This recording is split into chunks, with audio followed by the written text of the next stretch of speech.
thank you very much, Lindsay, for that introduction.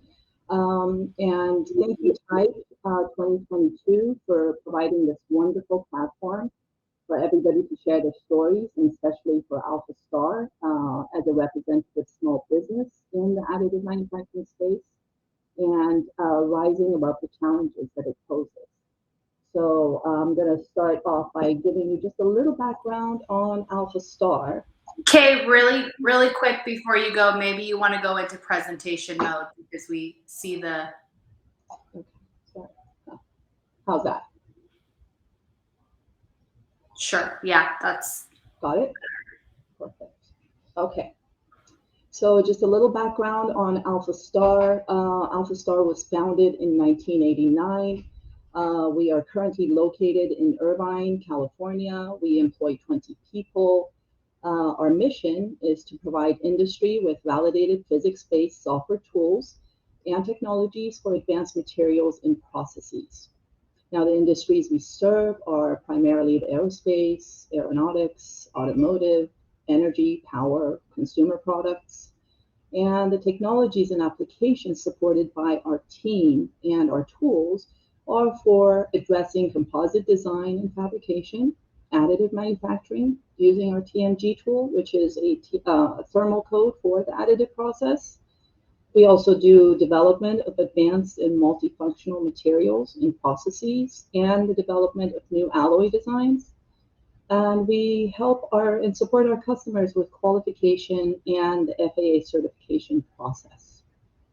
Now, over the years, AlphaStar has been the recipient of multiple awards, multiple R&D 100 awards for Genoa and Genoa 3DP, the U.S. Senate and Tibbets Award, several NASA awards, and we have been recognized by NASA on our role on the Columbia accident investigation. Now, just a little backdrop on that. In 2003, we all remember the Shuttle Columbia accident, where the vehicle disintegrated as it tried to re-enter the Earth's atmosphere. Well, AlphaStar was selected by Boeing and JPL to support the investigation of that disaster, and we used our Genoa software tool to do so. Our report, in conjunction with JPL and Boeing, was provided to the Columbia Accident Investigation Board of Congress. And truly, this award is the highlight of our AlphaStar's recognition to date. In addition, AlphaStar has published 400 papers and 5 books. So with that said, I'm going to move on to my next slide. Okay, so I really feel compelled to tell you about the AlphaStar products because these products are the result of the 30+ years of research and development that brings a verified and validated simulation tool set to a demanding industry that we're facing today. So support from the U.S. federal government, the Tier 1 organizations, the academic community has really resulted in our ability to validate our products and to get them ready for the advanced applications that we're facing in the AM industry and to rise above the challenges of a small business in a high-tech space. So with that said, I'm going to start with MCQ, which is our material characterization qualification, and basically a material modeling software tool set that characterizes and qualifies our material properties for effects of defects, complex architectures, and any environmental scatter. Next, we have our Genoa MSPFA, which is our legacy tool. And Genoa is a multi-scale ICME structural simulation tool set that assesses the failure at the macro, micro, and nano levels as subject to static, fatigue, impact, environmental loadings. And then, of course, last but not least, we have our Genoa 3DP simulation, which is our additive manufacturing design tool for polymers, metals, and ceramics under the AM process. So basically, the last couple of slides describes the history and the products of AlphaStar, which is a culmination of efforts and collaborations with the community to rise above the challenges that it faces.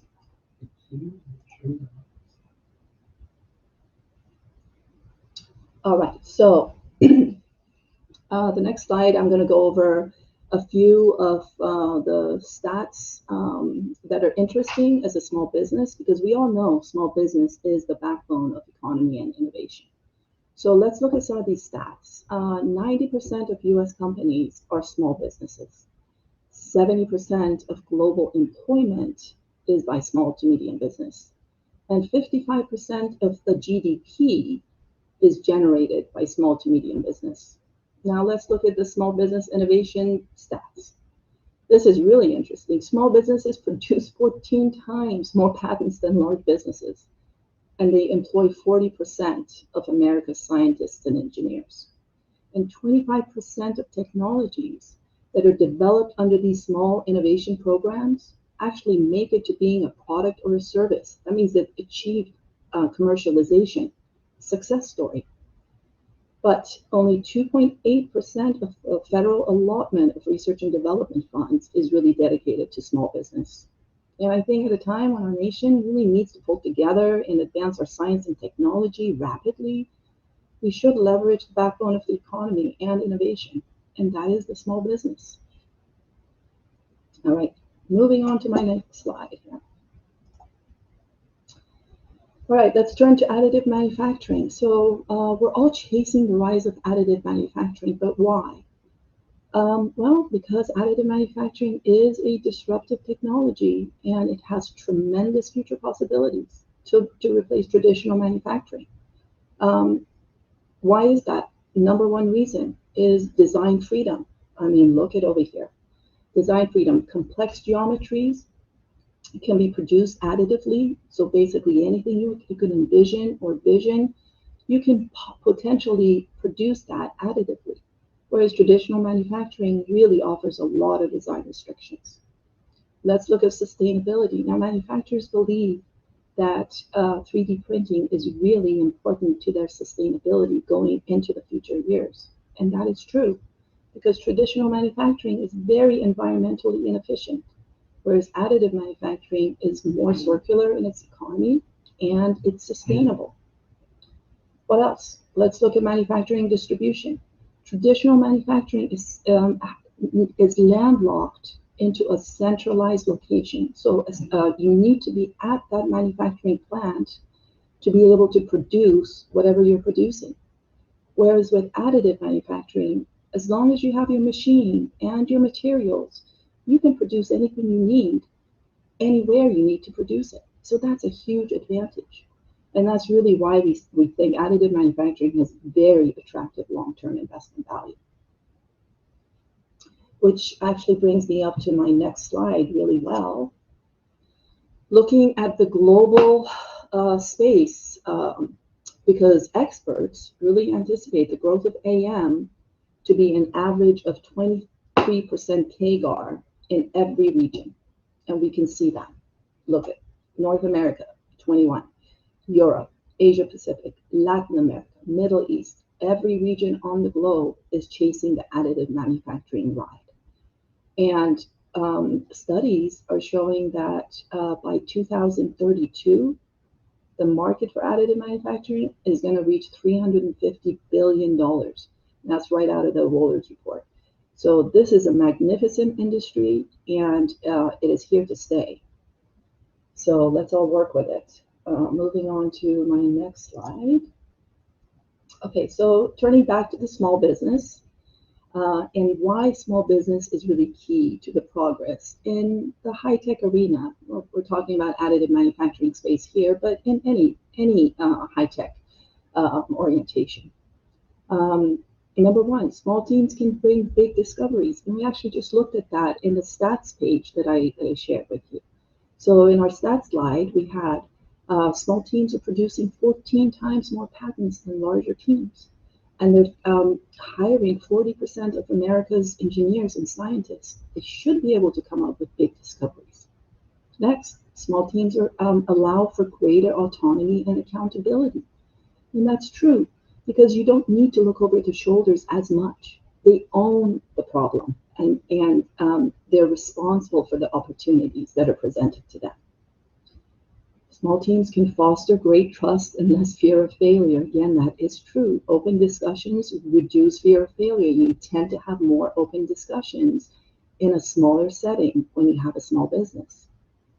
Small teams can coordinate common objectives and goals clearly. Discussions are typically direct, one-to-one, point-to-point, and that allows open and candid discussions, and it reduces that lost in translation phenomenon. Teamwork among smaller teams is higher, and it does produce more productivity. So ownership and pride of the contribution that they bring to the team really promotes that productivity, which can go through the roof if you assess it correctly. Moving on. So small teams don't come without challenges, that's for sure. So top challenges for a small high-tech company in the AM space, I would start off with quality control. So product quality cannot be wagered, especially when you're a small business or a small team. Enhanced product quality reduces risks. It really gains production efficiencies, and it garners your customer loyalty.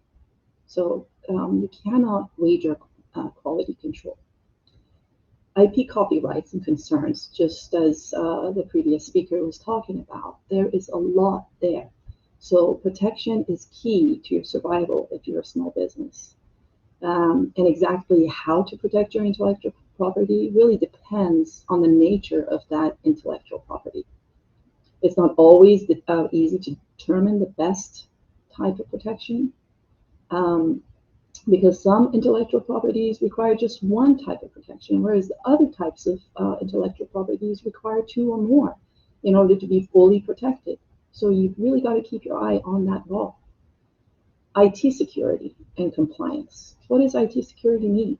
IT security means the protection of information, and especially the processing of that information. What's IT compliance? This means your confirmed security procedures that are both desired by the customer and required by by law in certain situations. So you've got to meet both. You got to be able to address your customers' needs in protecting their IP, as well as be adherent to the laws that guide it.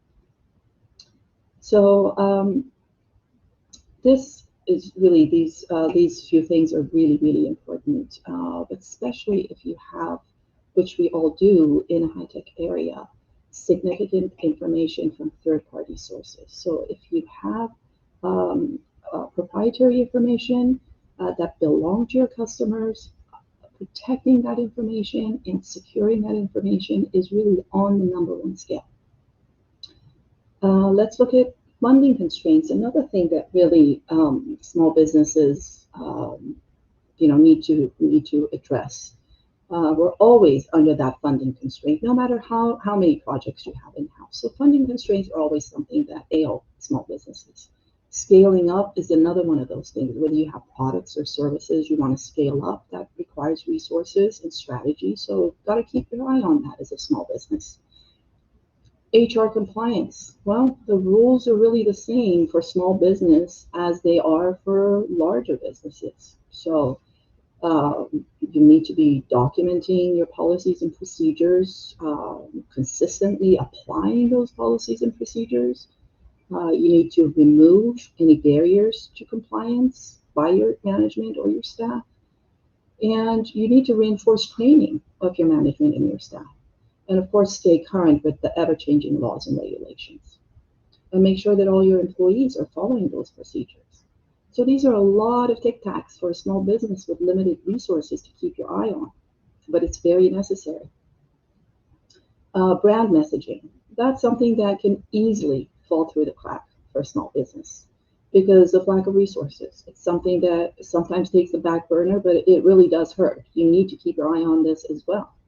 And revenue and profitability is something that it's constantly on your mind as a small business, and you're constantly chasing after that. So rising above the challenge of these points, you basically outsource any specialty responsibilities, such as your IT security, possibly, maybe your HR compliance can be outsourced. You must hire experience and expertise in-house to deal with quality control, your IP right concerns. So those expertise are very important to have in-house. And you must adhere to the laws and regulations. So you got to keep abreast of those laws and regulations. All right, moving on to the next slide. All right, so what are the typical funding sources for a small business in a high-tech area? Let's look at that. Small businesses, there's federally solicited DoD SBIR solicitations, and typically these are the most utilized small business research and development funding sources. There are also federally solicited non-small business set-asides, such as the larger BAAs or the OTAs, ARAs. And these funding sources are usually aimed at the larger research and development engagements that are typically done by tier 1 organizations, but small business can participate. And if they do, it's typically as a subcontract, but they can be applying on these solicitations as well. We have non-federally funded research and development, which would be basically your commercial research and development, customized development for your customers with specific needs. And then the IR&D, the internal research and development, which is really not a revenue source, it's a cost to a business, but this is just IR&D, which is typically funded organically by the business. Commercial services, if you happen to be a service provider, this is probably your main revenue source, so you got to keep your eye on that and constantly chase that down. Sales of hardware and other goods, software, hardware, and other goods. Okay, so if you are a provider that has hardware, software, or any type of products, you definitely want to see the growth from this revenue source supersede your expectations. Because if you're building products, you want to make sure that they're marketable and people are willing to pay money for them. So this is very important revenue source for a small business. Licensing your technologies. Okay, so licensing technologies, revenues that are generated from licensing your technologies can actually be very significant. Licensing technologies would require a lot less resources, internal resources. So basically, there is very little resource requirement in order to guarantee yourself a pretty significant revenue source. So if you are in a position that you can license your technology into a bigger platform, that is definitely a success story. Now, recurring revenue is this is probably the most loved source of revenue for a small business or any business. Again, if you're getting recurring revenue, that means your goods or services are really valued by your customers. They're willing to continue paying you for that. So you're doing something right. Another source would be distribution channel. Again, as a small business, we can't be everywhere in a global region. If you find yourself with products or services or any type of goods that need to be at various global regions, well, then you might find yourself with some indirect distribution channels like value-added resellers that can represent you, your product, your service, whatever it may be, and that can create a revenue source. And of course, technology and training and transfer of technology can also bring in revenue. So these are the typical revenue sources for small business. And as far as AlphaStar is concerned, all of these apply to AlphaStar. So we're chasing all of them down. All right, moving on to my next slide. All right, so the next 3 slides are really about how to run a successful small business. And of course, in a high-tech area is specific to this presentation in today's talk. But there's 3 pillars for running a small, successful business, and they are people, product, and process. Let's start with the people factor. So we all know that people are really the most important asset of a business because they can make it or break it. So what do? You promote a positive work environment. How do you do that? You have to set clear goals and objectives because those establish clear and effective mission and vision. Promote your open and honest communication. Now, allowing open and honest feedback and communication sometimes can be intimidating for management, but it can only make your team better. So you got to do that. Now, encourage teamwork and inclusivity, reward and recognize exceptional work. Number two, resource adequacy. You've got to be able to manage your time and your resources. So providing adequate time and resources to get the job done is really important. So adequate manpower, adequate equipment are key factors to being successful as a small business. Number three, team at work versus team play. What does team play mean? It means you have a group of coworkers that are responding successfully to opportunities that are presented to them. And they own that responsibility, and they should own the outcome of that responsibility. So you really want to go for that team play if you're a small business. And you must be able to reward, and personal growth must be achievable for your staff. So how do you get the best out of people? You provide your staff with respect, encouragement, opportunity, information, resources, and equipment, and then you watch them bring their game, and they will. All right, and moving on. So the second pier of that three-pronged approach is your product quality, which is a it is a must for a small business in a big space. So your product must be seamless, it must be reliable in its performance, it must be user-friendly, it must be cost competitive. Let's look at the quality of the product. So it must be much better than the brand competition that's out there. You must be able to differentiate your product clearly and identify its value and communicate that to the customer, because small improvements just simply may not win you the business.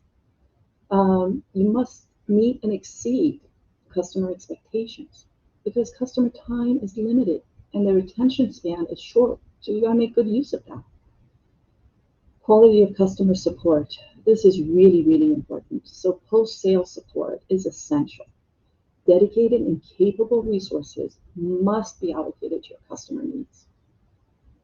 And customer satisfaction is the key for any business, but especially small business. You cannot afford to lose customers that you've worked hard to gain. So dedicated support requires adequate resources, that we just talked about. Now, reliability of that product cannot be wagered either.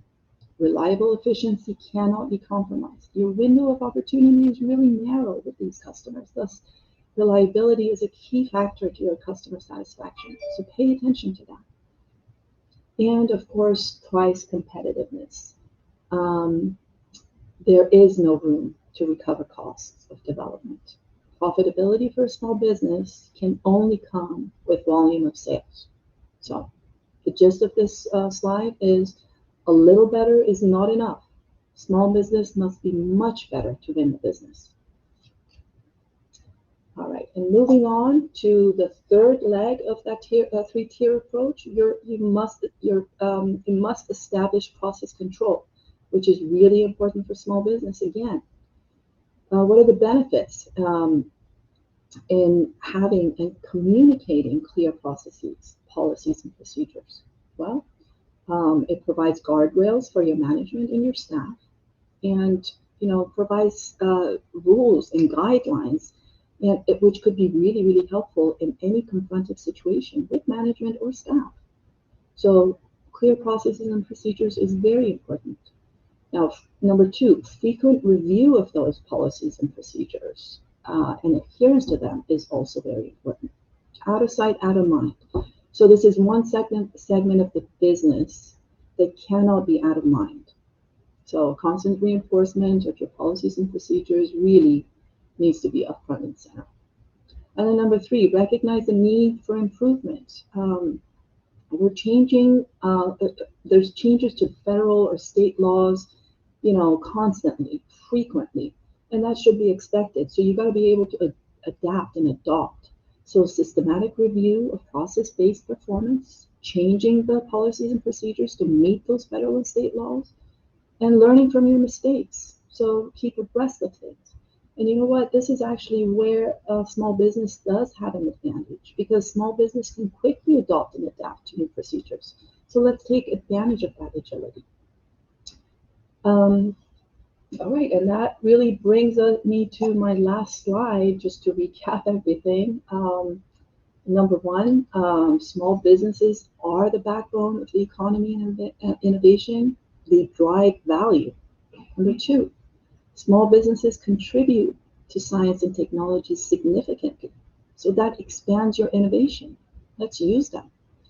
And small businesses should be leveraged to accelerate the advancement of competitiveness in science and innovation. And we all know that we need to be competitive in this global environment. We need to really pull together and just bring the innovation, the competitiveness to the front stage.